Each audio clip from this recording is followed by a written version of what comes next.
तेरा शुक्र करता हूँ इस मुबारक और सुंदर घड़ी के लिए, इस प्यारे वक्त के लिए। हालेलुया।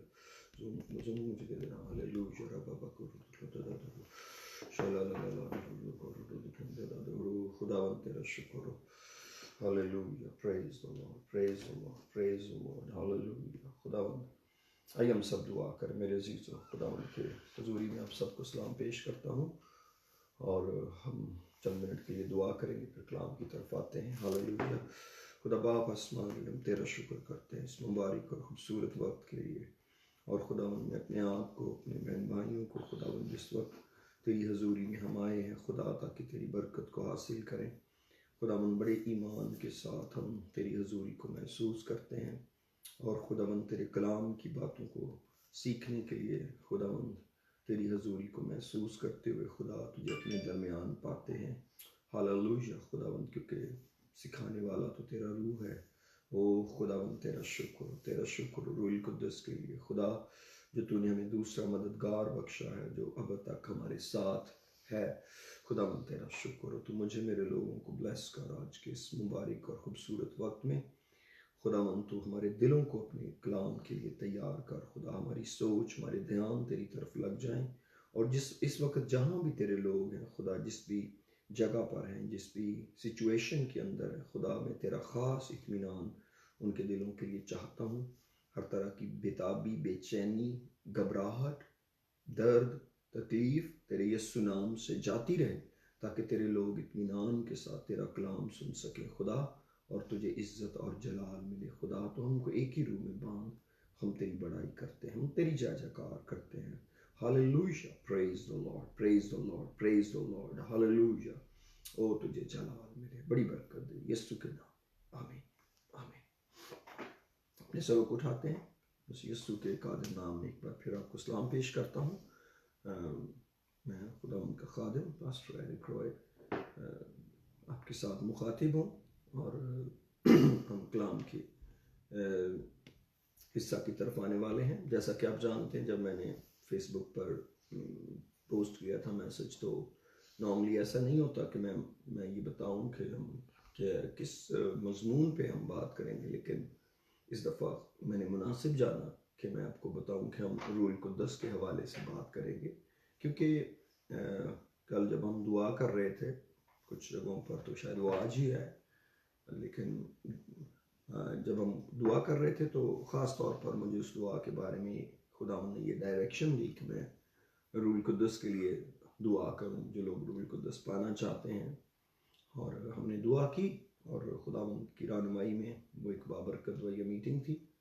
लेकिन उसके बाद से ही मेरे अंदर ये एक बोझ था कि मैं रूह कुद्दस के हवाले से कलाम मुकद्दस में से भी कुछ बातें आपके गोश गुजार करूं। हो सकता है आप में से बहुत सारे वो मुझे सुन रहे हों, देख रहे हैं, जो रूह कुद्दस के बारे में ऑलरेडी बहुत अच्छा सा जानते हैं किताब मुकद्दस से और उन्होंने पाक रूह पाया भी हो। लेकिन जब ये ऐसा मीडिया है जिसमें हर कोई इसको वॉच करेगा और कर सकता है, और खुदा उन करे आने वाले दिनों में, आने वाले वक्त में लोग इसको देखें, वॉच करें और रास्तबाजी की इस मुनादी को समझें और जानें, तो मैंने ज़रूरी समझा कि हम किताब मुकद्दस में से उन बातों को जो हमारी बरकत से मुतल्लिक हैं और रूह कुद्दस के बारे में लिखी गई हैं, हम उन पर गौर करें। मैं तो एक छोटा सा खुदा उनका खादिम हूँ और जो मेरा बोझ है पास्टर होते हुए कि मैं लोगों की निजात के लिए फ़िक्र करूँ और उनकी निजात की बात उनसे करूँ।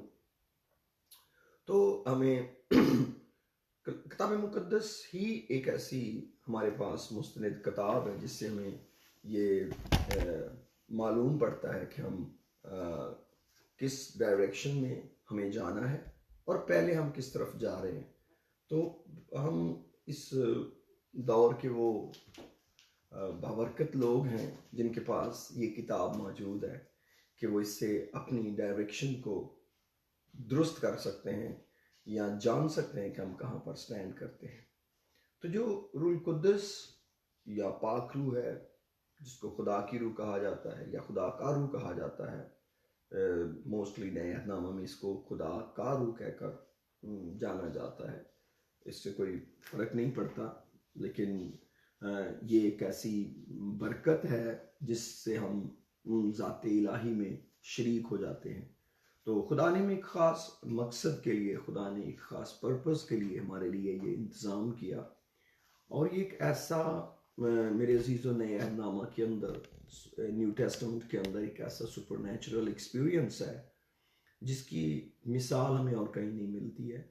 और ये खुदा ने वो इंतज़ाम इंसान के लिए किया है जो कि उसने कभी डिज़ायर भी नहीं किया, कि वो इंसान सोच भी नहीं सकता, क्योंकि कलाम मुकद्दस में तय है कि हमारे ख्याल खुदा के ख्याल नहीं है, ना हमारी राहें खुदा की राहें हैं। जैसे आसमान ज़मीन से बुलंद है, उसी तरह उसके ख्याल हमारे ख्यालों से और उसकी राहें हमारी राहों से बुलंद हैं। तो इसलिए जब ऐसी बातें हम बाइबल मुकद्दस में पढ़ते हैं तो फिर हमें समझ आती है कि वाकई खुदा के ख्याल हमारे ख्याल नहीं, क्योंकि हम तो ऐसा सोच भी नहीं सकते थे जो कुछ खुदा ने हमारे लिए किया। और पौलुस ग्रंथियों के अंदर भी कुछ ऐसी ही बातों का जिक्र करते हैं कि ऐसी भी बातें खुदा ने हमारे लिए तैयार की हैं, ना जो कानों ने सुनी, ना आंखों ने देखी, ना आदमी के दिल में आई, मगर खुदा ने अपने मोहब्बत रखने वालों के लिए उन्हें तैयार किया। तो ये कैसी खूबसूरत और भली बात है कि इंसान किसी चीज़ को सुने भी ना, देखे भी ना उसके दिल में वो आए, लेकिन खुदा उसके लिए उसको तैयार कर दे। तो कुछ ऐसा ही हाल पाक रूह का भी है। और आगे वो यही कहता है कि जो बातें तय की बातें वो रूह कुद्दस के वसीले हम पर जाहिर हुई हैं। वो रेवलेशन के ताल्लुक से बात करते हुए ये फरमाते हैं। लेकिन मेरे अजीज़ों, अगर हम किताब मुकद्दस का बगौर मुतालिया करें रूह कुद्दस के हवाले से, तो हमें पुराने अहदनामा में इसके वादे जो हैं वो हमको मिलेंगे कि खुदा ने वादे किए और किस तरह उन वादों का पूरा होना नए अहदनामा के अंदर ठहरा। इसकी बहुत सारी आयात मौजूद हैं बाइबल मुकद्दस के अंदर, और मैं चाहता हूँ कि हम चंद एक आयात पर ज़रूर गौर करें और देखें कि वहाँ पर हमें क्या सिखाया गया है। अगर हम पीछे पुराने अहदनामा के अंदर जाएं तो हमको हिस्ट्री के अंदर कुछ शख्सी लोग मिलेंगे, कोई ऐसे इश्खास मिलेंगे जिनके साथ खुदा का गहरा ताल्लुक था और रहा। बड़े वो प्रोमिनेंट करैक्टर हैं। लेकिन आज जिस करैक्टर की मैं आपको जल्दी से बात बताना चाहता हूँ वो है अब्राहम। अब्राहम जो है वो खुदा का दोस्त कहलाया और वो ईमानदारों का बाप है, और वो खुदा पर ईमान लाया और उसने खुदा के वादों का यकीन किया और उसने खुदा के साथ चलने के लिए एक नए बाब का आगाज़ किया। और हमारा जो नए अहद की कलीसियाँ हैं, जो नए अहद के ईमानदार लोग हैं, हमारा इब्राहिम से एक बहुत बड़ा स्पिरिचुअल कनेक्शन है, बहुत बड़ा, मेरा ख्याल है किसी भी और शख्स से बढ़कर, क्योंकि इब्राहिम ही वो शख्स है जिसकी नस्ल में से जो है खुदा यीशु मसीह दुनिया में आए, निजात दहिंदा आया।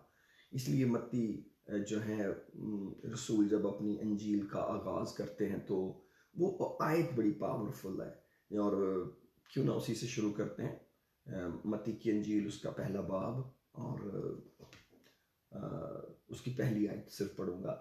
लिखा है पहले मैथ्यू चैप्टर 1 वर्स 1, यीशु मसीह इब्ने दाऊद इब्ने इब्राहिम का नसबनामा, the book of the generation of Jesus Christ, the son of David, the son of Ibrahim. तो रूल कुद्दस ने जब ब्रीफली खुदा यीशु मसीह की जीनियालॉजी को डिस्क्राइब करना चाहा तो इसके एक एंड पे यीशु मसीह और अगले एंड पर इब्राहिम और बीच में दाऊद। तो ये जो दो नाम यीशु मसीह के साथ जिस्मानी तौर पर जुड़े हैं, दाऊद का और इब्राहिम का, हम इन दो करैक्टर्स को निगलेक्ट नहीं कर सकते कभी भी। और अगर हम इनके थ्रू खुदा यीशु मसीह की ज़िंदगी को सीखेंगे तो हमें ज़्यादा तकवीयत मिलेगी। अब इब्राहिम की बात मैं आपसे कर रहा हूँ।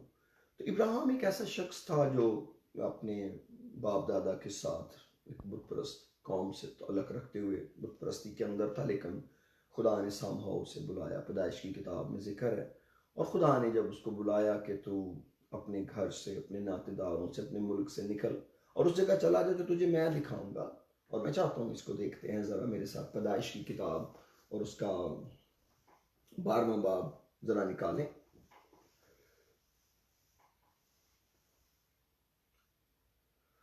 और यहाँ पर खुदावन ने उसको प्रॉमिस दिया और इब्राहिम ने प्रॉमिस का यकीन किया, वादा का यकीन किया, खुदा के वादा का।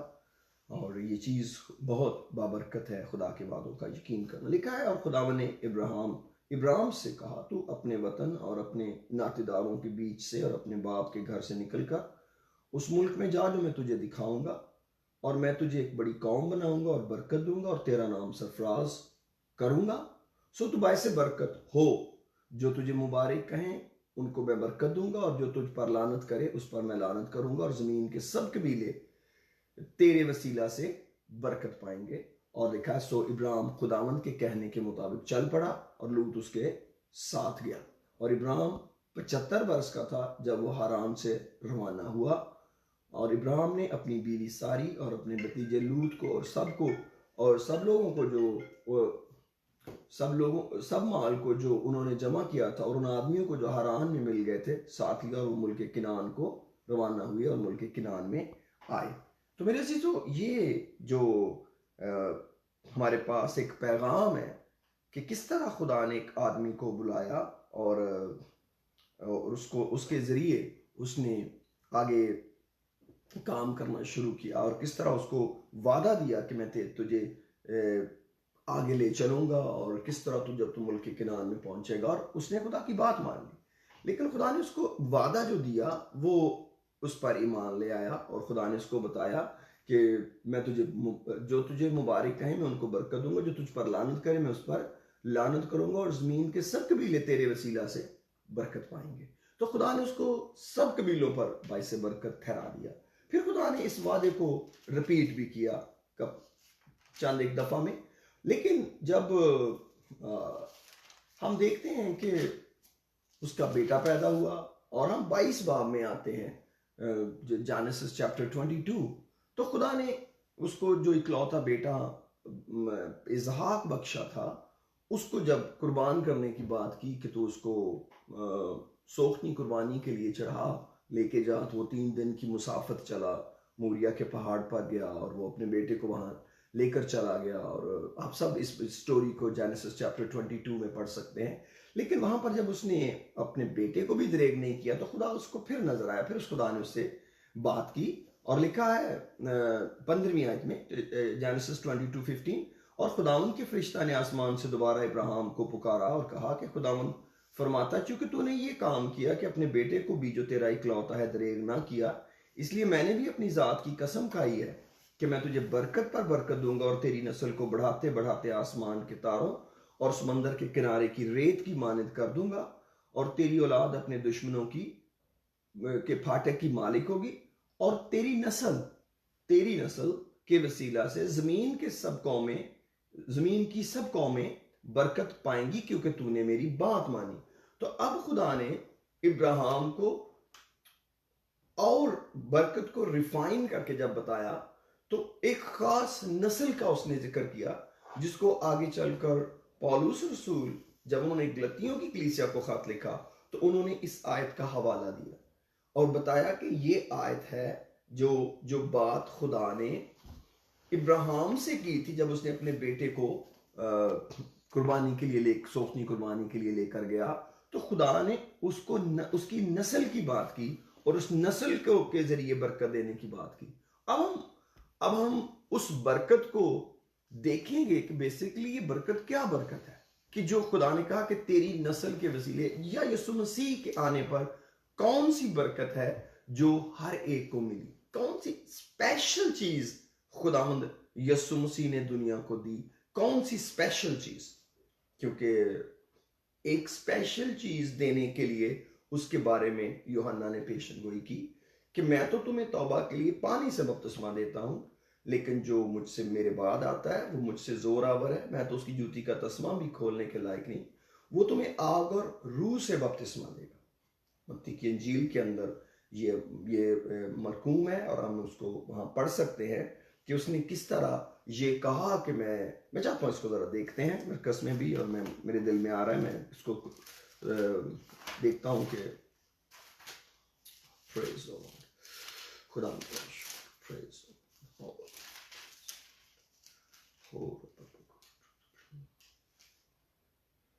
खुदा तेरा शुक्र,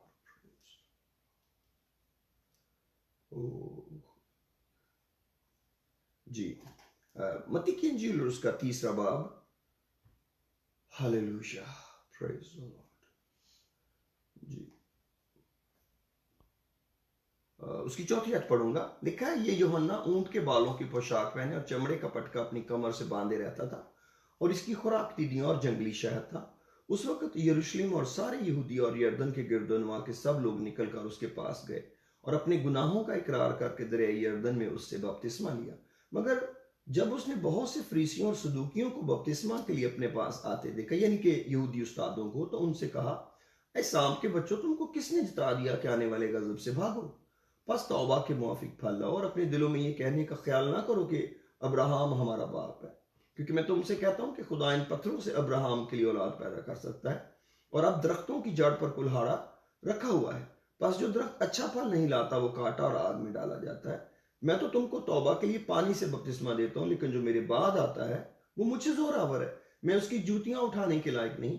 वो तुमको रूहुल कुद्स और आग से बपतिस्मा देगा। और फिर आगे लिखा है, उसका छाछ उसके हाथ में और वो अपने खलियान को खूब साफ करेगा। अब अपने गेहूं को तो खत्ते में जमा करेगा, मगर भूसी को उस आग में जलाएगा जो बुझने की नहीं। तो इसका मतलब है, यहां पर दुनिया के अंदर जो चीज अपेरेंटली उसने देनी थी वो था रूहुल कुद्दस का बपतिस्मा। और रूहुल कुद्दस और आग का बपतिस्मा है, बपतिस्मे नहीं। इसका मतलब है, जब हम रूहुल कुद्दस से भरते हैं तो आग उसके साथ है जो हमें रिफाइन करती है रूहुल कुद्दस के वसीला से।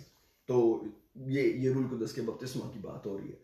तो यहाँ पर यूहन्ना ने, जो खुदा का भेजा हुआ एक वसीला था और खुदा की तरफ से एक राह को तैयार करने आया था, उसने खुदा यीशु मसीह के बारे में ये इंट्रोडक्शन दिया लोगों को और बताया कि वो क्या काम करेगा।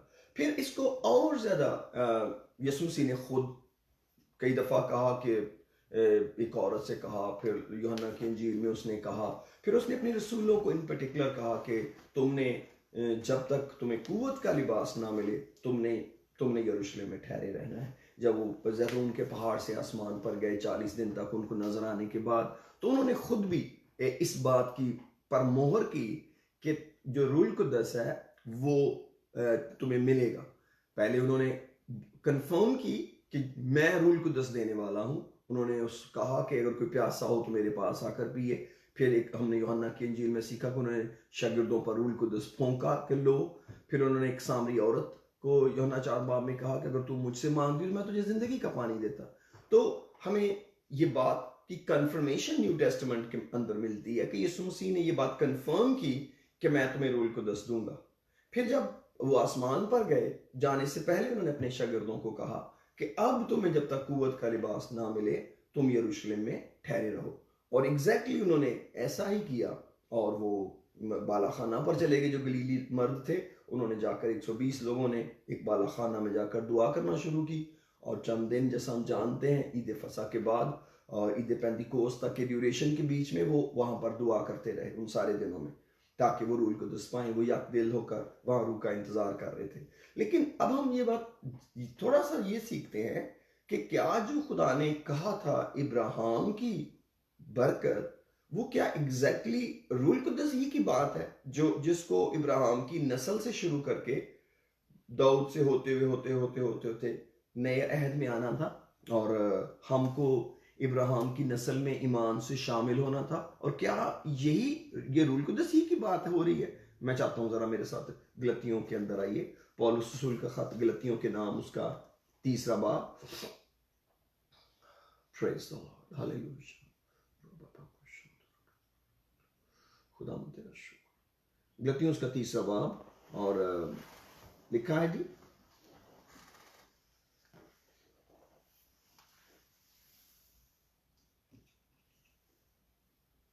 उसकी 5वीं आयत का मैं सेकंड पार्ट पढ़ने लगा हूं, बल्कि 6ठी आयत पढ़ता हूं। 6 वर्ष पढ़ूंगा। लिखा है, चुनाचे इब्राहिम खुदा पर ईमान लाया और ये उसके लिए रास्तबाजी गिना गया। बस जान लो कि जो ईमान वाले हैं वही अब्राहम के फर्जंद हैं। जो ईमान वाले, क्योंकि वो भी ईमान लाया। और किताब मुकद्दस ने पेशतर से ये जान करके खुदा गैर कौमों को ईमान से रास्तबाज ठहराएगा, पहले ही से अब्राहम को ये खुशखबरी सुना दी कि तेरे बायस सब कौमें बरकत पाएंगी। बस जो ईमान वाले हैं वो ईमानदार अब्राहम के साथ बरकत पाते हैं।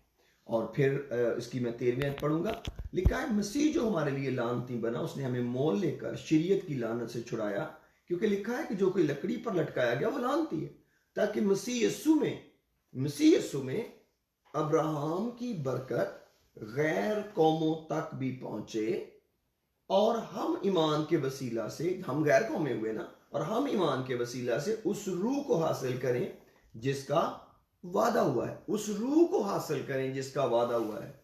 बात तो इब्राहिम की नस्ल की हो रही है कि उसकी बरकत गैर कौमों तक पहुंचे। और मैं इसको दोबारा पढ़ता हूं 14वीं आयत को, 3 बाब की, गलेशियंस चैप्टर 3 वर्स 14, ताकि मसीह यीशु में इब्राहिम की बरकत, यानी इब्राहिम की एक बरकत है जिसका हमने पैदाइश 22 के अंदर जिक्र पढ़ा था अभी थोड़ी देर पहले, गैर कौमों तक भी पहुंचे और हम ईमान के वसीला से उस रूह को हासिल करें जिसका वादा हुआ है। और 15वीं आयत में लिखा है, भाइयों मैं इंसान के तौर पर कहता हूं कि अगरचे आदमी ही का अहद हो, जब तक उसकी तस्दीक ना हो गई तो कोई उसको बातिल नहीं करता और ना उस पर कुछ बढ़ाता है। बस अब्राहम और उसकी नस्ल से वादे किए गए। वो ये नहीं कहता कि नस्लों से, एक नस्ल से, 22 में लिखा है तेरी नस्ल के वसीला से, जैसा बहुतों के वास्ते कहा जाता है, बल्कि जैसा एक के वास्ते कि तेरी नस्ल को, और वो मसीह है। इसका मतलब है मसीह के वसीले, क्राइस्ट के वसीले। जब क्राइस्ट, इसका मतलब सन ऑफ गॉड की बात हो रही है, तो जब वो सन ऑफ गॉड है तो इसका मतलब उसकी फिजिकल कमिंग की बात हो रही है इस दुनिया के अंदर, कि जब वो इंसान बनकर दुनिया में आया और वो इब्राहिम की नस्ल से आया और वो शरीयत के मतहत आया ताकि शरीयत के मतहतों को छुड़ाए। किताब मुकद्दस में लिखा है नया-नामा में। तो जब हम उसकी बात करते हैं तो इसका मतलब ये हुआ कि हम रूल कुद्दस की बात कर रहे हैं जो हमारा आज मजमून है। तो इसका मतलब है ये तो बहुत पहले से खुदा ने, यीशु मसीह के आने से भी 2000 साल पहले की बात है कि जब खुदा ने इस बात को इब्राहिम को बताया, क्योंकि वो खुदा है, वो आने वाली बातों को जानता है कि आने वाली बातें क्या हैं, और दुनिया के सब कबीले इसके वसीले से बरकत पाएंगे। इसका मतलब है कि जिस रूल कुद्दस की हम बात कर रहे हैं या जिसका हम जिक्र करते हैं या जिसके बारे में हम सीख रहे हैं, ये एक वादा है और हमने इस वादे पर ईमान लाना है। इब्राहिम खुदा पर ईमान लाया। इनफैक्ट जब खुदा पर ईमान लाया तो वो खुदा के वादों पर ईमान लाया। उसने, रोमियो को खत लिखते हुए पौलुस कहते हैं कि उसने खुदा के वादे में शक नहीं किया। बेसिकली खुदा पर ईमान का मतलब है कि खुदा के वादों पर ईमान लाना। अगर हम सिर्फ खुदा पर ईमान लाते हैं तो ये बहुत नाकाफी है, ये बहुत छोटा सा बयान है, क्योंकि जो रियल जंग है वो तो उसके वादों को हासिल करने की है। खुदा पर ईमान लाना तो कोई क्वेश्चन रेज नहीं करता, आपका खुदा पर ईमान है, खुदा पर ईमान है। तो याकूब कहते वो तो इब्लीस भी ईमान रखता है खुदा पर, इससे क्या है, इसके इब्लीस का क्या मतलब, रवानी हो गया या वो खुदा के पास आ गए? नहीं। तो जो सिर्फ बगैर ईमान के ईमान लाना है वो तो बहुत ही एक छोटा सा एक काम है, ये समझें, एक प्रोक्लेमेशन है, एक डेक्लेरेशन समझ लें, जो भी आप कहना चाहते हैं इसको कह लें, लेकिन that is very very small part of original thing, क्योंकि जो हकीकत है वो बहुत उससे बड़ी है, और वो है खुदा के वादों का यकीन करना। और खुदा वक्त के साथ साथ हमको ये बातें बता रहा है और सिखा रहा है कि हमें उसके वादों का यकीन करना है। हमारे साथ भी वादे हैं और हमने उन वादों को हासिल करना है। इसी तरह रूल कुद्दस का भी वादा है, और यीशु मसीह ने टिपिकली इमाल पहले बाब के अंदर अपने शागिर्दों को कहा कि ये बाप का वादा है, बाप का। मैं चाहता हूं जरा इमाल पहले बाब में आए तो मैं यीशु मसीह की इस टीचिंग की ये आयत जरूर आपके पास साथ शेयर करना चाहूंगा। इमाल पहला बाब। Oh, praise the Lord. Hallelujah.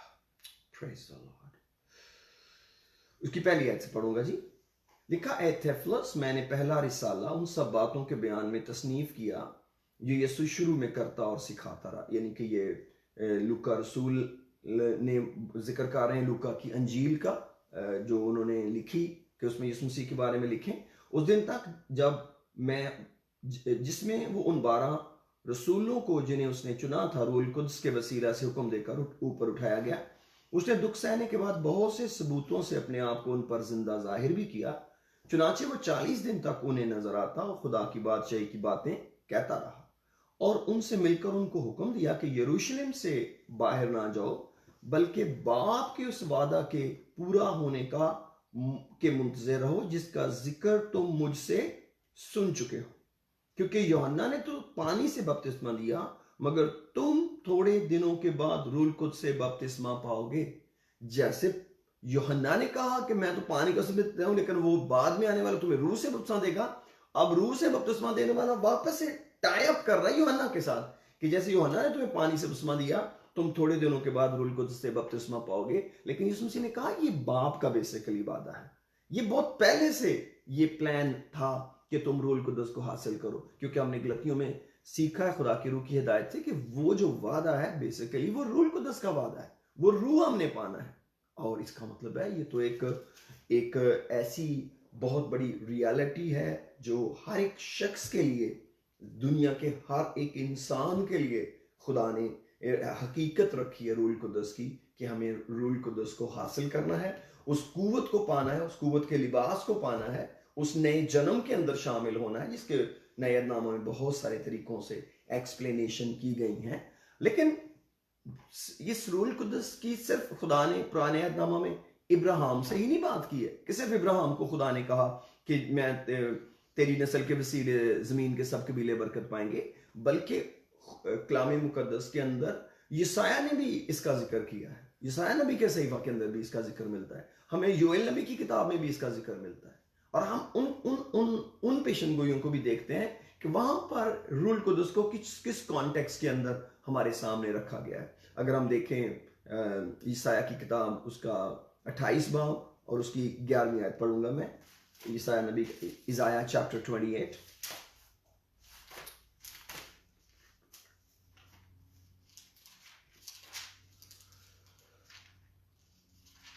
Praise the Lord, hallelujah। Isaiah 28 और उसकी 11th वर्स है। हो प्रेज द लॉर्ड। 9वीं आयत से पढ़ता हूं। वो किसको दानिश सिखाएगा? इज़ाया 28 9 वर्स 9। वो किसको दानिश सिखाएगा, किसको वाज करके समझाएगा? क्या उनको जिनका दूध छुड़ाया गया, जो छातियों से जुदा किए गए? क्योंकि हुक्म पर हुक्म, हुक्म पर हुक्म, कानून पर कानून, कानून पर कानून है, थोड़ा यहां थोड़ा वहां। खुदा ने कलाम मुकद्दस के अंदर चीजों को इस तरह रखा हुआ है, थोड़ा यहां थोड़ा वहां। ये मुझे और आपको इसमें से कलेक्ट करना पड़ेगा। और लिखा है, लेकिन वो बेगाना लबों और अजनबी जुबान से उन लोगों से कलाम करेगा जिनको उसने फरमाया ये आराम है, तुम थके मांदों को आराम दो, और ये ताजगी है, पर वो शिनवा ना हुए। बस खुदावन का कलाम उनके लिए हुक्म पर हुक्म, हुक्म पर हुक्म, कानून पर कानून, कानून पर कानून, थोड़ा यहां थोड़ा वहां होगा, ताकि वो चले जाएं और पीछे गिरें और शिकस्त खाएं और दाम में फंसें और गिरफ्तार हो। इसका मतलब है कि अगर हम इस बेगाना लबों के कलाम पर जिसको उसने फरमाया कि तुम ये ताजगी और तुम मेरे लोगों को आराम दो, और लिखा है जिनको उसने फरमाया ये आराम है, तुम थके मांदों को आराम दो, और ये ताजगी है, पर वो शिनवाना हुए। तो मेरे अजीजों, इसके दो पिक्चर्स यहां पर अपने नबी पर खुदा ने जाहिर की कि खुदा का ये प्लान है कि मैं ऐसा करूंगा। लेकिन इस आयत का सिर्फ पहला हिस्सा पौलुस ने करंथियों के अंदर कोट किया। इसी आयत को जब वो करंथस की कलीसिया को गैर ज़ुबानों के कंफ्यूजन पर तालीम दे रहा था और उनको बता रहा था कि किस तरह हमें गैर ज़ुबानों को एक तरतीब और तरीके से बोलना चाहिए, तो उस वक्त उन्होंने पहला करंथियों उसके 14वें बाब के अंदर उसकी 21वें आयत में इस आयत का 28 बाब का वहां जिक्र किया। मैं चाहता हूं जरा उसको पढ़ें कि किस तरह इस आयत को उन्होंने वहां पर दोबारा से करंथस की कलीसिया में बयान किया। Praise the Lord। 1 Corinthians chapter 14 उसकी 20वीं आयत में लिखा है 20th वर्स में, ऐ भाइयों तुम समझ में बच्चे ना बनो, बदी में तो बच्चे रहो मगर समझ में जवान बनो। तौरेत में लिखा है कि खुदावंद फरमाता है, मैं बेगाना जुबान और बेगाना होंठों से इस उम्मत से बातें करूंगा तो भी वो मेरी ना सुनेंगे।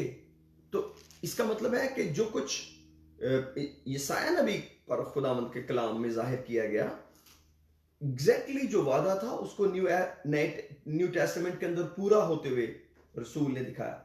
हालांकि वहां तो बात गैर जुबानों की हो रही है। अब हम, इसका मतलब है कि अब हम इसकी एविडेंस को ले सकते हैं कि इसका मतलब है कि जब आप गैर जुबानों में बेगाना होंठों से बेगाना लबों से बातें करते हैं तो बेसिकली ये उस आराम का जिक्र है, उस ताजगी का जिक्र है जो रूल कुदस की तरफ से है और जिसका वादा खुदा ने यसाया नबी के सहीफे में दिया है। और ये कोई और रूल कुदस नहीं है जिसका वादा इब्राहिम को खुदा ने दिया, बल्कि ये एक ही रूह है, उसको एक दूसरी डायमेंशन से खुदा ने यहां पर लिखवाया कि बेसिकली ये जो वादा मैं दे रहा हूं इब्राहिम के जरिए, ये इंसानों की जिंदगी में काम क्या करेगा, ये क्या कुछ करेगा उनकी जिंदगी में, जिसमें एक बेगाना लबों और बेगाना होंठों से एक ताजगी भी है, एक आराम भी है जो हमें मिलता है। और जो लोग रूल कुदस का तजर्बा रखते हैं और रूल कुदस में दुआ करते हैं, वो ये बात जानते हैं कि इनके वसीले ना सिर्फ के खुदा भेद की बातें और तमजीद की बातें करता है, बल्कि ये उस शख्स के लिए ताजगी और आराम भी है और जिसके अंदर खुदा ने हमको शरीक किया है। मेरे अजीजों, ये बात हमें समझने की जरूरत है कि खुदा के कलाम को हम लिमिट नहीं कर सकते। जैसे ज़बूर नवीस कहता है कि हर कमाल की इंतहा है, हर कमाल की, दुनिया का कोई भी कमाल ले लें, हर कमाल की इंतहा है, आखिर उसका एंड पॉइंट होगा। मगर खुदा का हुक्म नहायत वसी है।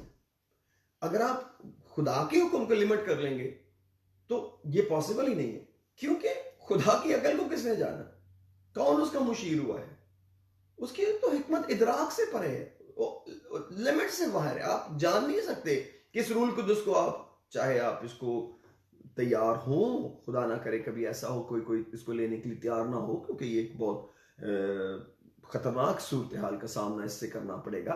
क्योंकि कलाम में लिखा है कि वो जब चले गए वो शिनवा ना हुए, तो वो इसलिए हुआ कि वो गिरफ्तार हो, लिखा चले जाए, पीछे गिरे, शिकस्त खाएं और दाम में फंसे और गिरफ्तार हो। तो जो रूल कुद्दस को रिजेक्ट करने का जो सिचुएशन है वो भी खुदा ने यसाया नबी पर जाहिर की कि जो लोग शिनवा नहीं होंगे, it's not very easy to escape कि आप उसको रद्द करें और आप आराम से चले जाएं। यीशु मसीह ने भी कहा कि जो भी इब्ने आदम के हक में नाहक बात कही जाएगी वो तो गुनाह मुआफ किया जाएगा, लेकिन रूल कुद्दस के खिलाफ जो गुनाह है वो मुआफ नहीं किया जाएगा। तो जो कुफर हम रूल कुद्दस के खिलाफ बकते हैं, खैर वो हमारा टॉपिक नहीं कि हम रूल कुद्दस के खिलाफ क्या कुफर बकते हैं, वो कभी खुदावंद ने मौका दिया तो फिर मैं आपके साथ शेयर कर सकता हूं, कोई ऐसी बात नहीं। लेकिन आज हम इसकी अहमियत पर सिर्फ गौर कर रहे हैं कि ये क्यों इतना इंपॉर्टेंट है और इसकी बुनियाद कहां से शुरू होती है किताब मुकद्दस के अंदर, कि इसकी सीक्वेंस और रेलेवेंस कितनी बड़ी है। फिर यही नहीं, फिर आगे दोबारा फिर यसाया उसके 43 बाब में हमें रूल कुद्दस का जिक्र मिलता है। यसाया उसका 43 चैप्टर, praise the lord, Isaiah chapter 43 और उसकी 18th वर्स में लिखा है, यानी खुदावंद यूं फरमाता है कि पिछली बातों को याद ना करो और कदीम बातों पर सोचते ना रहो। देखो मैं एक नया काम करूंगा, अब वो ज़हूर में आएगा, क्या तुम इससे नावाकिफ रहोगे? हाँ, मैं बियाबान में एक राह और सहरा में नदियां जारी करूंगा। मैं बियाबान में एक राह और सहरा में नदियां जारी करूंगा। और लिखा है, जंगली जानवर गीदड़ और शुतुरमुर्ग मेरी ताजीम करेंगे, क्योंकि मैं बियाबान में पानी और सहरा में नदियां जारी करूंगा, ताकि मेरे लोगों के लिए यानी मेरे बरगजीदों के पीने के लिए हों। मैंने इन लोगों को अपने लिए बनाया ताकि वो मेरी हम्द करें। अब यहां पर एक पैसेज हमें मिलता है जिसका हमें जिक्र है, लेकिन यीशु मसीह ने यूहन्ना की अंजील में इसको खुद कोट किया। यीशु मसीह ने जॉन चैप्टर 7 के अंदर हम पढ़े 38 में, 7:38, जॉन 7:38 लिखा है, 37 से पढ़ता हूं जी। लिखा है, फिर ईद के आखिरी दिन जो खास दिन है, यीशु खड़ा हुआ और पुकार कर कहा, अगर कोई प्यासा हो तो मेरे पास आकर पिए। जो मुझ पर ईमान लाएगा उसके अंदर से जैसा कि किताब मुकद्दस में आया है। किताब मुकद्दस में कहां आया है? इज़ाया चैप्टर 43 वहां पर आया है। और जैसा किताब मुकद्दस में आया है, जिंदगी के पानी की नदियां जारी होंगी। अब यहां पर अगर हम पढ़ें तो शायद हम डगमगा सकते हैं, नहीं इसका ये मतलब थोड़ी है, इसका रूल कुदस मतलब थोड़ी है। लेकिन यीशु मसीह ने 39 वर्स में लिखा है, उसने ये बात रूह की बाबत कही जिसे वो पाने को थे, जो उस पर ईमान लाए, क्योंकि रूह अब तक नाजिल ना हुआ था, इसलिए कि यीशु अभी अपने जलाल को ना पहुंचा था। और आगे चलकर हम देखते हैं कि किस तरह वो वक्त आया और वो सब रूह कुदस से भर गए और गैर ज़बानें बोलने लगे, जिस तरह रूह ने उन्हें बोलने की ताकत बख्शी। तो मेरे अजीजों, ये मैंने आपको 2 हवाले पुराने अहद के बताए हैं, ईसाया में से, और उनको न्यू टेस्टामेंट के अंदर मैंने बताया कि किस तरह वो कोट हुआ। फिर जब रूह कुदस नाज़िल हुआ तो वो लोग जो वहां जमा थे यरूशलेम में, उस बाला खाना के चारों तरफ, अमाल 2 बाब में अगर आ जाए हम, तो वहां पर पतरस को वो कहने लगे, ताज़ा मैं के नशे में, जरा आते हैं अमाल 2 बाब में जल्दी से वक्त बचाते हुए। प्रेज़ द लॉर्ड, हालेलुया, हो खुदावंद तेरा शुक्र। 2:16 पहले मैं पहली आयत पढ़ूंगा, 2 बाब की पहली आयत। लिखा है, जब ईद पेंतिकोस्त का दिन आया तो वो सब एक जगह जमा थे कि यकायक आसमान से ऐसी आवाज आई जैसे जोर की आंधी का सन्नाटा होता है, और उससे सारा घर जहां वो बैठे थे गूंज गया, और उन्हें आग के शोला की सी फटती हुई जुबानें दिखाई दी, और उनमें से हर एक पर ठहरी, और वो सब रूह कुदस से भर गए और गैर जुबानें बोलने लगे। जब रूह कुदस से भर गए और गैर जुबानें बोलने लगे, जिस तरह रूह ने उन्हें बोलने की ताकत बख्शी। अब जब ये सिचुएशन हुई तो लिखा, और हर कौम में से जो आसमान के तले है खुदा तरस यहूदी यरूशलेम में रहते थे। और जब ये आवाज हुई तो भीड़ लग गई और लोग दंग हो गए, क्योंकि हर एक को यही सुनाई देता था कि ये मेरी ही बोली बोल रहे हैं। और वो सब हैरान और मुताज्जिब होकर कहने लगे, देखो ये बोलने वाले सब क्या गलीली नहीं? फिर हम में से हर एक अपने अपने वतन की बोली सुनता है। हालांकि हम पार्थी और मादी और एलामी और मेसोपोटामिया और यहूदिया और कप्पदूकिया और पेंतूस और आसिया और फ्रोगिया और पंफिलिया और मिस्र और लबवा के इलाका के रहने वाले हैं, जो क्रीते की तरफ है, और रूमी मुसाफर खा यहूदी खा उनके मुरीद और क्रीती और अरब हैं, मगर अपनी अपनी जुबान में उनसे खुदा के बड़े बड़े कामों का बयान सुनते हैं। और सब हैरान हुए और घबरा कर एक दूसरे से कहने लगे, ये क्या हुआ चाहता है? और बाज ने ठट्ठा करके कहा, ये तो ताज़ा मै के नशा में है।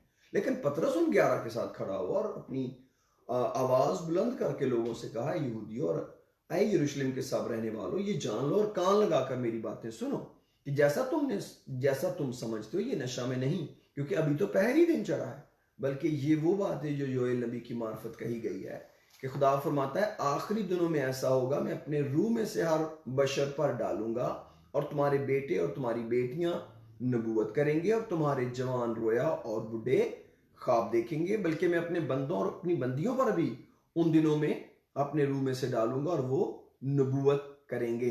और मैं ऊपर आसमान पर अजीब काम और नीचे जमीन पर निशानियां, यानी खून और आग और धुएं का बादल दिखाऊंगा। सूरज तारीक और चांद खून हो जाएगा, पेशतर से कि खुदावंद का अजीम और जलील दिन आए, और यूं होगा जो कि खुदावंद का नाम लेगा निजात पाएगा। तो यहां पर मैंने 21 वर्सेस पढ़ी हैं। तो इसके अंदर एक पूरी सिचुएशन है कि किस वक्त पतरस को उनको जवाब देना पड़ा। लेकिन जो बात में बताना चाहता था वो ये, यहाँ पर बहुत सारे क्वेश्चंस रेज होते हैं। बहुत सारे लोग जो रूल कुदस के गैर ज़बानों को रूल कुदस के निशान के तौर पर नहीं मानते, वो ये कहते हैं कि यहाँ पर वो हर एक को उस बोली की समझ आ रही थी। लेकिन अगर हम न्यू टेस्टमेंट के अंदर आगे चलकर पढ़ें तो हमें इस चीज की बड़ी वाज़ेह समझ आती है कि इसका ये मतलब नहीं था कि जहां पर उनको जो समझ आ रही थी तो हमेशा गैर ज़बानों की समझ आती है। हाँ, समझ आने वाली गैर ज़बानें और हैं, समझ ना आने वाली और हैं। और इसको पहला क्रम उसके 14वें बाब में पौलुस ने बड़ी डिटेल से समझाया कि जब हम खुदा से अपनी तरक्की की बातें करते हैं और भेद की बातें करते हैं, ये एक तरह की गैर ज़बानें हैं। लेकिन जब हम दूसरों से तरक्की की बातें करते हैं गैर ज़बान में, तो वो एक दूसरी तरह की गैर ज़बानें हैं। और जो गैर ज़बानें वाकई ही नहीं बोली जानी चाहिए जमात में, क्योंकि उससे उनकी तरक्की नहीं होती। और पौलुस ने खुद भी कहा कि मैं तो कभी भी नहीं, 1000 बातें गैर ज़बानों में करने से मैं 5 बातें उनसे अकल की कर दूंगा तो वो ज़्यादा बेहतर होगा, क्योंकि उनको समझ आएगी बात की। तो इसमें कोई शुबे वाली बात नहीं है। लेकिन इससे ये नहीं हो सकता कि हम उसको निगलेक्ट कर दें कि जी हमें गैर ज़बानें बोलनी ही नहीं चाहिए। मेरा मेरा मेरा मेरा जो बेसिक आपसे बात करने का की रीज़न है वो ये बताना है कि how important Holi ghost is. अगर हम जोल उसके चैप्टर 2 के अंदर 27-29 वर्स में आए तो हमको इसमें क्लियरिटी मिल जाएगी कि जो कुछ वो कह रहे थे, रसूल कह रहे थे, पतरस कह रहे थे, वो एग्जैक्टली ऐसा ही था। अगर हम इसकी 27 वर्स में आए चैप्टर 2 के अंदर, यहाँ पर खुदा ने खास एक प्लान दिया नबी को और उसको कहा कि लोगों को जमा करो, और खुदा ने उनको वादा दिया। तो यहाँ पर लिखा है 27 में, तब तुम जानोगे कि मैं इसराइल के दरमियान हूँ और मैं खुदावन तुम्हारा खुदा और कोई दूसरा नहीं, और मेरे लोग कभी शर्मिंदा ना होंगे। और इसके बाद मैं हर फर्द बशर पर अपनी रूह नाजिल, हर फर्द बशर पर अपनी रूह नाजिल करूंगा, और तुम्हारे बेटे बेटियां नबूवत करेंगे, तुम्हारे बूढ़े ख्वाब और जवान रोया देखेंगे, बल्कि मैं उन अयाम में गुलामों और लौंडियों पर भी अपनी रूह नाजिल करूंगा, और मैं आसमान और जमीन में अजायब जाहिर करूंगा, यानी खून और आग और धुएं का केस्तून। तो अगर आप उठाकर ये चैप्टर 2 के अंदर एक्स के अंदर आए तो ये एग्जैक्टली वही चीज वहां पर पतरस रसूल ने इसको कोट किया है, वहां पर योएल नबी की इस पेशन गोई को, जो प्रोफेसी उसने की है। तो मेरे अजीजों, ये जो हमको एक रेलेवेंस मिलती है इब्राहिम से शुरू करके पुराने अहदनामे के अंदर इस वादा की, ये हमें अपने जहन में रखना बहुत जरूरी है। क्योंकि जो हकीकी चीजें हैं हमें उनका अक्स शरीयत में मिलता है। खुदा ने ऐसे नहीं किसी चीज को लिया और उसको हमारे ऊपर डाल दिया, बल्कि खुदा ने उसकी एक बुनियाद फराहम की, उसको हमारे ऊपर जाहिर किया जो कुछ वो आने वाले वक्त में करने वाला था, और अपने नबियों पर उसने उनको जाहिर किया। वाकई खुदा कुछ नहीं करता जब तक वो बात अपने नबियों पर जाहिर ना कर दे। खुदा का एक खूबसूरत प्लान है कि वो चीजों को, क्योंकि इससे खुदा को जलाल मिलता है। जब खुदा अपने वादों को पूरा करता है तो खुदा को बड़ा जलाल मिलता है। ओ, खुदा ने इतने साल पहले कहा कमारी हामला होगी, देखो हामला हुई। खुदा ने पैदाइश में कहा मैं तेरे दरमियान और औरत के दरमियान अदावत डालूंगा, मैं तेरी नस्ल और औरत की नस्ल के दरमियान अदावत डालूंगा, तू उसकी एड़ी पे काटेगा, वो तेरे सर को कुचलेगा। इतने साल पहले, in the beginning, even very close to the beginning time, in the beginning of the Bible, खुदा ने ये कहा और खुदा ने ये कर दिखाया। इससे खुदा को जलाल मिलता है, इससे खुदा की बड़ाई और इज्जत होती है, क्योंकि खुदा कुदरत रखता है जो कुछ वो कहे उसे करने की, और उसने ये किया। द वेरी सेम थिंग हमारी जिंदगी के लिए उसका वादा है। अगर उसका वादा मुकद्दसा मरियम के लिए पूरा हुआ, अगर उसका वादा रसूलों के लिए पूरा हुआ, अगर उसका वादा जॉन द बैप्टिस्ट के लिए पूरा हुआ, अगर उसका वादा हर एक शख्स के लिए पूरा हुआ, तो अभी बहुत सारे वादों में से एक वादा ये भी है कि इब्राहिम की बरकत हर एक कबीले तक पहुंचनी है, और इब्राहिम की बरकत हम गलतियों में सीखें कि वो खुदा का रूह है। वो वादा है जिसको हमने हासिल करना है। वो सिर्फ रसूलों तक नहीं रुका, बल्कि जब वो कलाम सुना रहे थे, मैं चाहता हूँ सेकंड चैप्टर के अंदर थोड़ा सा आगे बढ़ते हुए आते हैं, अमाल की किताब के दूसरे बाब में। उसको अपने तक नहीं रोका पतरस ने, बल्कि खुदा के रूह ने उसके अंदर ये दिलेरी डाली, और उसने उन लोगों को भी ऐड किया जो उसके पास खड़े थे, जिनके दिलों पर चोट लगी थी। और जी, acts chapter 2 verse praise the lord 36, वो बातें करते करते करते, मेरे पास इतना वक्त नहीं, ओ प्रेज द लॉर्ड, इसकी मैं पढ़ने लगा हूँ 31st वर्स, मुझे माफ कीजिए, 31st वर्स पढ़ता हूँ। लिखा है, उसने पेशनगोई के तौर पर मसीह की जी उठने का जिक्र किया, ना वो आलम रवा में छोड़ा गया, ना उसके जिस्म के सड़ने की नौबत पहुंची। इसी यस्सु को खुदा ने जलाया, जिसके हम सब गवाह हैं। बस खुदा के दाने हाथ से सर बुलंद होकर और बाप से वो रूल कुदस हासिल करके जिसका वादा किया गया था, उसने ये नाजिल किया जो तुम देखते और सुनते हो। कुछ देखने को उन लोगों को मिला कुछ सुनने को भी मिला। अब उन्होंने देखा क्या कि वो दुआ कर रहे हैं, वो सब यकदिल हैं और खुदा की तमजीद कर रहे हैं, और सुना क्या? गैर जुबानी, सुनी गैर जुबानी। इसका मतलब है जब रूल कुदस किसी शख्स के पास होता है तो कुछ देखने को मिलता है, कुछ सुनने को मिलता है। अगर कुछ सुनने को नहीं है तो इसका मतलब है ये वो वाला रूल कुदस नहीं है जिसका वादा हुआ है। जो इसका वादा हुआ है और वो बाप से लेकर दिया गया है, कुछ सुनने को भी मिलेगा, कुछ देखने को भी मिलेगा। अजाइब, अजीब काम, मौजज़े, कुदरत, बदलाव, नई जिंदगी, नया जन्म, नई पैदाइश, खुदा की ताबेदारी, खुदा की हदायत में चलना, जिस्म और अकल के इरादे पूरे ना करना देखने को मिलेगा, लेकिन सुनने को भी मिलेगा। वो शख्स जिसके पास रूह कुद्दस है वो कुछ सुनने को भी देगा। उस खुदा उसके अंदर से कुछ चीजों को सुनाएगा भी हमें। और लिखा है, क्योंकि दाऊद तो आसमान पर नहीं चढ़ा, लेकिन वो खुद कहता है, खुदावन ने मेरे खुदावन से कहा, मेरी दानी तरफ बैठ, जब तक मैं तेरे दुश्मनों को तेरे पांव तले की चौकी ना कर दूं। बस इसराइल का सारा घराना जान ले कि खुदा ने उसी यीशु को जिसे तुमने मसलूब किया, खुदावन भी किया और मसीह भी। जब उन्होंने ये सुना तो उनके दिलों पर चोट लगी और पतरस और बाकी रसूलों से कहा, भाइयों हम क्या करें? पतरस ने उनसे कहा, तौबा करो और तुम में से हर एक अपने गुनाहों की मुआफी के लिए यीशु मसीह के नाम पर बपतिस्मा ले, तो तुम रूह कुद्दस इनाम में पाओगे। और 39वीं आयत मेरे लिए और आपके लिए की है, इसलिए कि ये वादा तुम्हारी औलाद और उन सब दूर के लोगों से भी है जिनको खुदावन हमारा खुदा अपने पास बुलाएगा। ना सिर्फ कि ये वादा हमारे लिए पूरा हो गया 120 लोगों के लिए, बल्कि ये वादा तुम्हारी औलाद और उन दूर के लोगों से भी है। किनसे? जिनको खुदावंद हमारा खुदा अपने पास बुलाएगा। तो ये एक नेचुरल एविडेंस है कि हम खुदा के बुलाए हुए लोग हैं। जब हम खुदा के पास बुलाए जाते हैं तो हमको पानी और रूह का जन्म मिलता है और हम रूह कुद्दस भी पाते हैं। अगर हम और आप मेरे अजीजों बुलाए हुए लोग हैं, लेकिन हमारे पास रूह कुद्दस की एश्योरेंस नहीं है और ये यकीन दहानी नहीं है कि खुदा का रूह हमारे पास हमारे साथ है, तो इसका मतलब हमें इस पर गौर करने की जरूरत है। हमें ख्याल करने की जरूरत है कि हम कहां पर स्टैंड कर रहे हैं। लेकिन जब तक हमारे पास इसकी बेस नहीं होती, जब तक हम इसकी यकीन दहानी में नहीं जाते, तब तक हम इसको उस तौर पर हासिल करने की कोशिश नहीं कर सकते। कई दफा हम इसको रेजिस्ट करते रहते हैं कि शायद ये वो वाली बात नहीं है। लेकिन अगर आप देखें तो जब रूह कुद्दस कर्नेलियस के घर में नाज़िल हुआ और वहां पर पतरस और जो भाई उसके साथ गए थे, जिनको वो साथ लेकर गया था, जब वो शमौन दबाग के घर में था, और जब पतरस अभी कलाम ही कर रहा था तो उन पर रूह कुद्दस नाज़िल हुआ और वहां पर तो कोई शोर नहीं हुआ, कोई आग की फटती हुई जुबानें नहीं आई, लेकिन उन्होंने गवाही दी कि ये वही रूह कुद्दस है जो शुरू में हम पर नाज़िल हुआ था। मैं चाहता हूं इसको पढ़ना चाहिए हमें, इससे हमें तकवीयत मिलेगी। Oh, praise the Lord. Hallelujah. जी, अमाल की किताब, बुक ऑफ एक्ट्स चैप्टर 10।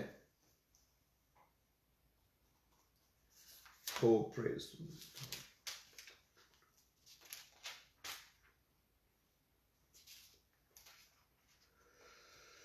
ये एक लंबी डिस्क्रिप्शन है जिसको आपको खुद जरूर पढ़ना चाहिए, और मैं चंद एक आयतें पढ़ूंगा इसकी।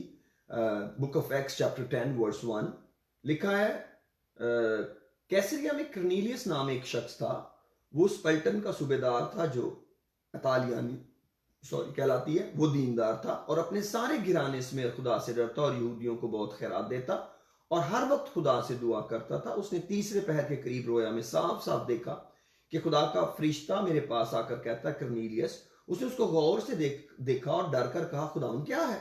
उसने उससे कहा, तेरी दुआएं और तेरी खैरात यादगारी के लिए खुदा के हजूर पहुंची। अब याफा में आदमी भेजकर शमाउन को, जो पतरस कहलाता है, बुलवा ले। वो शमाउन दबाग के यहाँ मेहमान है, जिसका घर समंदर के किनारे है। और जब वो फरिश्ता चला गया जिसने उससे बातें की थी, तो उसने 2 नौकरों को और उनमें से जो उसके पास हाजिर रहा करते थे एक दीनदार सिपाही को बुलाया और सब बातें उनसे बयान करके उन्हें याफा में भेजा। और अब दूसरी तरफ याफा के अंदर खुदा जो है वो पतरस से कलाम कर रहा है। अब देखिए खुदा किस तरह एक शख्स की दुआ और खैरात को कबूल करता है और किस तरह उसने निजात के लिए आदमियों को इस्तेमाल किया। अब खुदा उधर पतरस से कलाम कर रहा है, क्योंकि वो भी तो गैर कौम वालों के पास नहीं जाता यहूदियों के सिवा, क्योंकि उस वक्त जो यहूदी थे वो तो यहूदियों से ही मिलते थे। हालांकि यीशु मसीह ने कहा था सब कौमों को जाके शिगिर्द बनाना है, सारी खलक के सामने इंजील की मुनादी करनी है, लेकिन अभी वो यहाँ पर पहुंचे नहीं थे कि वो इतने दिलेर होकर गैर कौमों के पास जाए। लिखा दूसरे दिन जब वो 9वीं आयत में पढ़ रहा हूं जी, 10 चैप्टर 10 वर्स 9, दूसरे दिन जब वो राह में थे और शहर के नजदीक पहुंचे तो पतरस दोपहर के करीब कोठे पर दुआ करने को चढ़ा और उसे भूख लगी और कुछ खाना चाहता था, लेकिन जब लोग तैयार कर रहे थे तो उस पर बेखुदी छा गई और उसने देखा कि आसमान खुल गया और एक चीज बड़ी चादर की मानंद चारों कोनों से लटकती हुई जमीन की तरफ उतर रही है, जिसमें जमीन के सब किस्म के चुपाए और कीड़े मकोड़े और हवा के परिंदे हैं। और उसे एक आवाज आई कि ऐ पतरस उठ, ज़िबा कर और खा। मगर पतरस ने कहा, ऐ खुदावंद, हरगिज नहीं, क्योंकि मैंने कभी कोई हराम या नापाक चीज नहीं खाई। फिर दूसरी बार उसे आवाज आई कि जिनको खुदा ने पाक ठहराया उन्हें हराम ना कह। 3 बार ऐसा ही और फिलफोर वो चीज आसमान पर उठा ली गई। जब पतरस अपने दिल में हैरान हो रहा था कि ये रोया जो मैंने देखी क्या है, तो देखो वो आदमी जिन्हें करनीलियस ने भेजा था शमौन का घर दरियाफ्त करके दरवाजा पर आ खड़े हुए और पुकार कर पूछने लगे कि शमौन जो पतरस कहलाता है यही मेहमान है। जब पतरस उस रोया को सोच रहा था तो रूह ने उससे कहा, देख 3 आदमी तुझे पूछ रहे हैं, पास उठकर नीचे जा और बेखटके उनके साथ हो ले, क्योंकि मैंने ही उनको भेजा है।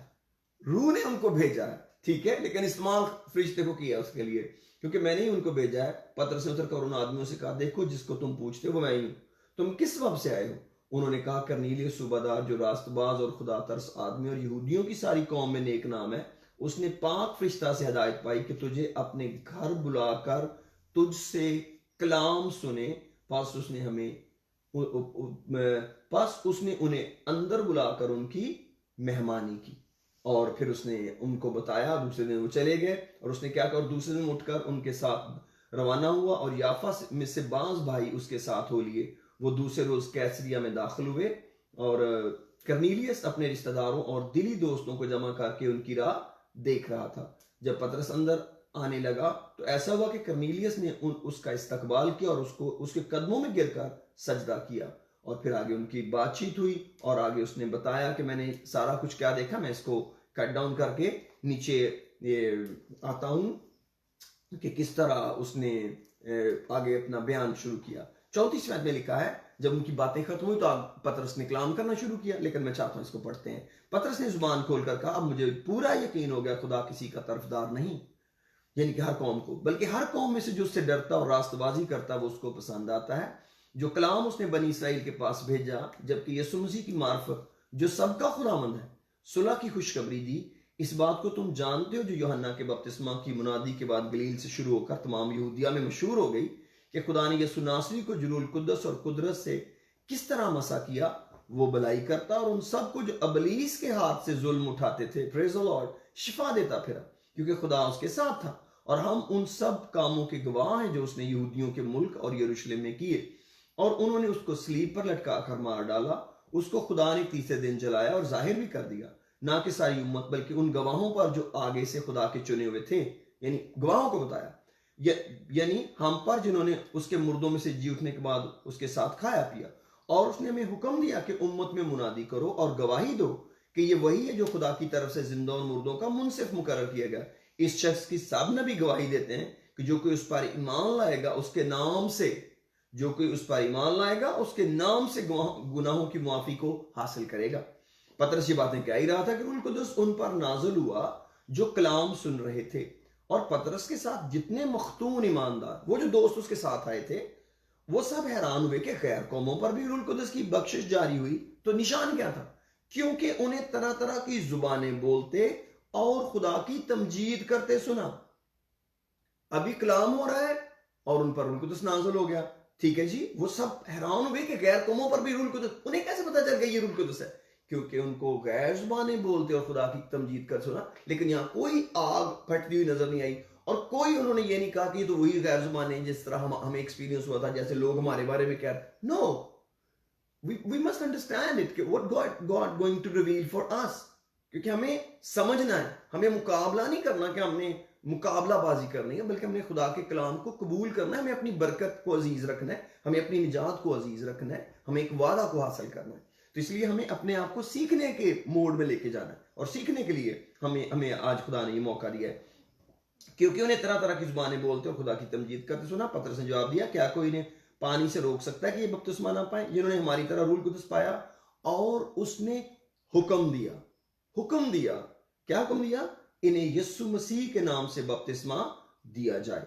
इस पर उन्होंने उससे दरखास्त की कि चंद रोज हमारे पास रहे। और रसूलों और भाइयों ने, जो 11वां बाब में पढ़ रहा हूं, जो यहूदिया में थे सुना कि गैर कौमों ने भी खुदा का कलाम कबूल किया। जब पतरस यरूशलेम में आया तो मख्तून उससे बहस करने लगे। अब एक और इशू खड़ा हुआ कि तुम एक गैर यहूदी के घर क्यों गए और वहां जाके खाया पिया, और आगे यही बातें हुई हैं, लेकिन मैं इसको पढ़ता हूं, लेकिन जल्दी करूंगा, नीचे आ जाऊंगा मैं, कि तू नामख्तूनों के पास गया और उनके साथ खाना खाया। पतरस ने शुरू से वो अमर तरतीब बार उनसे बयान किया कि मैं याफा शहर में दुआ कर रहा था, और किस तरह उसने बताया कि मैंने एक चादर को उतरते देखा और 3 बार ऐसा ही हुआ।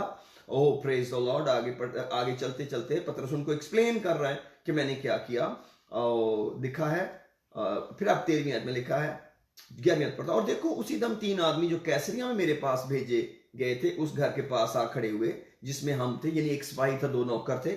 रूह ने मुझसे कहा कि तू बिला इम्तियाज उनके साथ चला जा, और ये 6 भाई भी जो मेरे साथ हो लिए, यानी ऑल टुगेदर 7 पीपल, और हम उस शख्स के घर में दाखिल हुए। उसने हमसे बयान किया कि मैंने फरिश्ता को अपने घर में खड़े हुए देखा, जिसने मुझसे कहा कि याफा में आदमी भेजकर शमौन को बुलवा ले, जो पतरस कहलाता है। वो तुझसे ऐसी बातें कहेगा जिनसे तू और तेरा सारा घराना निजात पाएगा।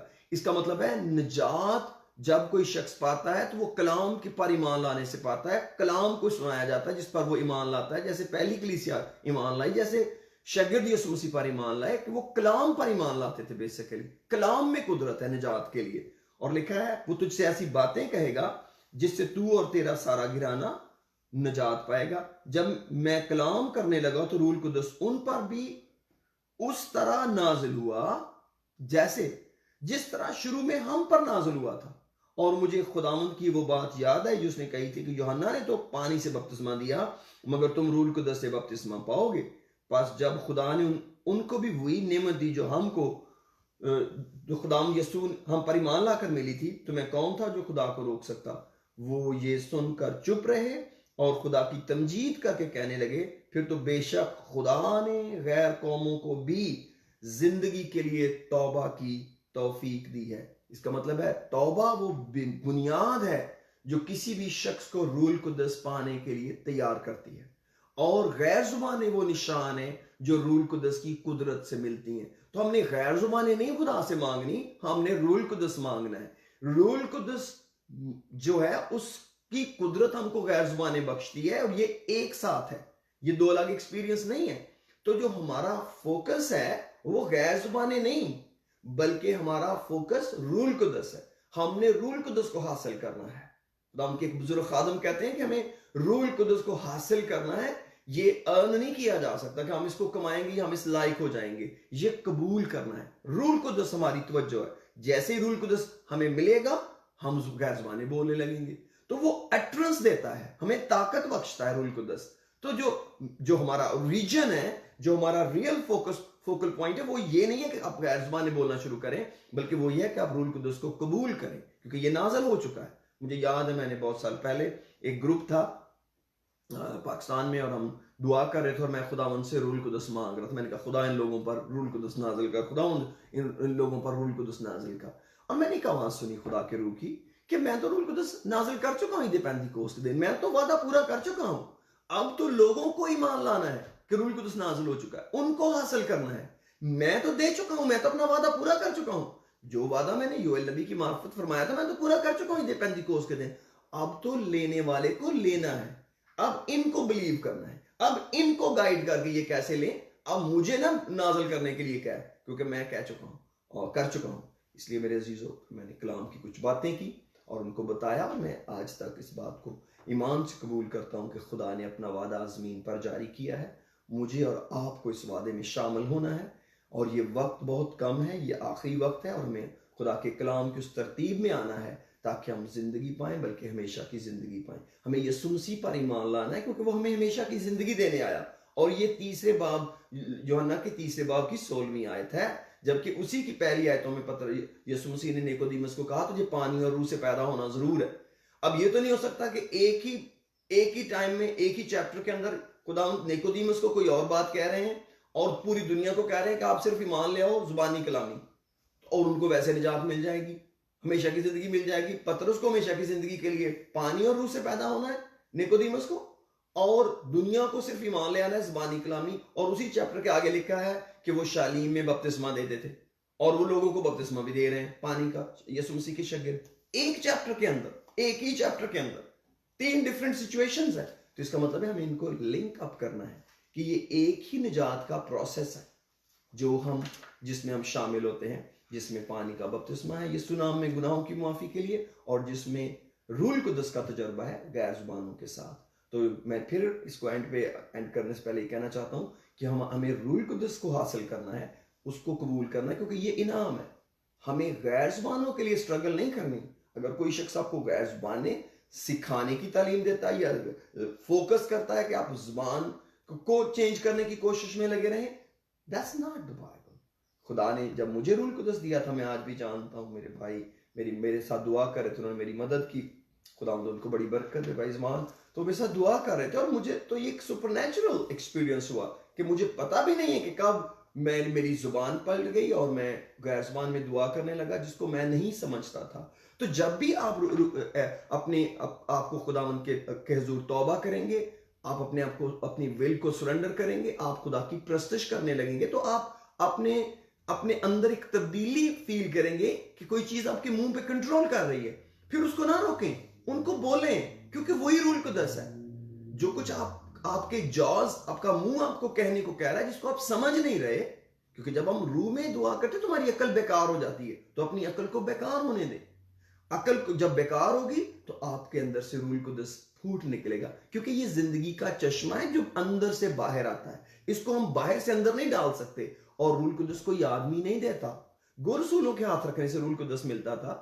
जैसे हम सामरिया में देखते हैं कि जब रसूल वहां गए, उन्होंने हाथ रखे और उनको पाक रूह मिला। फिर हम अमाल 19वें बाब में देखते 12 आदमियों को, जब पौलुस रसूल ने यूहन्ना के बपतिस्मा के बाद यीशु नाम में गुनाहों की माफी का बपतिस्मा दिया, उसने उन पर हाथ रखे, उन्होंने पाक रूह पाया। लेकिन उन्होंने कभी नहीं कहा कि हम तुम्हें रूह कुदस दे रहे हैं। कोई आदमी नहीं रूह कुदस देता, क्योंकि कलाम की तरतीब दी है कि खुदा रूह कुदस देता है। वो खुदा जो इस वक्त आपके साथ है, चाहे आप किसी भी कौम, किसी भी फिरके से ताल्लुक रखते हैं, कोई भी है, जहां पर भी आप हैं, खुदा आपको रूह कुदस देना चाहता है और आप रूह कुदस लेने के लिए काबिल हैं। अगर आप उस पर ईमान ले आएंगे, आप अपने गुनाहों से तौबा करेंगे, आप हर तरह के ग्रज को, नफरत को दिल से निकाल कर अपने आप को खाली करके खुदा उनके रूह को कबूल करेंगे और उसकी प्रस्तश के लिए तैयार होंगे। आप उसकी प्रस्तश करने के लिए तैयार होंगे कि आपको खुदा ने अपने लिए चुना। जैसे हमने ये साया 43 में पढ़ा कि मैंने इन लोगों को अपने लिए बनाया कि ये मेरी हमद करें, वर्शिप करें। तो हमने अपने लबों से उसका शुक्र करना है और शुक्रगुजारी की दुआ करनी है। खुदावंद आपको बरकत दे। अपने सरों को झुकाते हैं, मैं लास्ट में आपके लिए दुआ करना चाहता हूँ। खुदावंद बाप आसमानी, मैं तेरा शुक्रिया अदा करता हूँ इस मुबारक और सुंदर वक्त के लिए जो तूने हमें दिया। तेरे कलाम की इन प्यारी बातों के लिए शुक्रिया अदा करते हैं, तेरे इस सुंदर वादे के लिए और सारे वादों के लिए जो हाँ के साथ हैं और उन पर आमीन भी हुई। तेरा शुक्र हो, तो अपने वादों के साथ खड़ा है और तो अपने वादों को पूरा करने के लिए बेदार रहता है। तेरा शुक्र हो खुदा, मेरी बहनों बेटियों को बड़ी बरकत दे जो आज तेरे कलाम को सुनती हैं। मेरे भाइयों को बड़ी बरकत दे, बुजुर्गों को जो आज तेरे कलाम को सुनते हैं। खुदावंद उनकी जिंदगियों में गहरा काम हो और वो निजात को हासिल करें और खुदा उस रूह के बहाव के अंदर आ जाएं। हम तेरे रूह कुदस को कबूल करते हैं और अपने आप को खाली करते हैं, हर किस्म के गुनाह को और वो खुदा अपनी जिंदगियों से निकालते और तौबा करते हैं ताकि उस निजात को हासिल करें। बड़ी बरकत दे, आने वाले वक्त में हमारी रहनुमाई कर, बात कर खुदा। मेरे लोग रूह कुदस से भर जाएं जो इस मददगार को कबूल करना चाहते हैं, क्योंकि तूने कहा मैं आखिर जमाना में हर फर्द व बशर पर अपनी रूह को नाजिल करूंगा। दुनिया का हर शख्स तेरे रूह कुदस को लेने के लिए खुदावंद एलिजिबल है और तूने उसके साथ ये वादा किया है। तेरा शुक्र, जैसे पतरस ने कहा ये वादा तुम, तुम्हारी औलाद और उन दूर के लोगों से भी है जिनको खुदावंद हमारा खुदा अपने पास बुलाएगा। अगर आप समझते हैं आज खुदावंद आपको अपने पास बुला रहा है, आप अपने आप को उसकी विल के सरेंडर करें और वो आपको रूह कुदस देना चाहता है। आज आज आपको रूल कुदस देना चाहता है। आप ईमान रखें कि आज वक्त है कि आप रूल कुदस पाएं, क्योंकि रूल कुदस नाज़िल हो चुका है। ये आपकी रिसेप्शन पर है कि आप उसको कब रिसीव करते हैं और उस कलाम पर यकीन रखते हैं, अपनी ताकत अपनी पाकीज़गी पर नहीं या अपनी रूहानी डेप्थ पर, बल्कि सिर्फ देने वाले पर आप निगाह रखते हैं कि वो मुझे देने की कुदरत रखता है। खुदा आपको बरकत दे, यीशु के नाम, आमीन। God bless you all.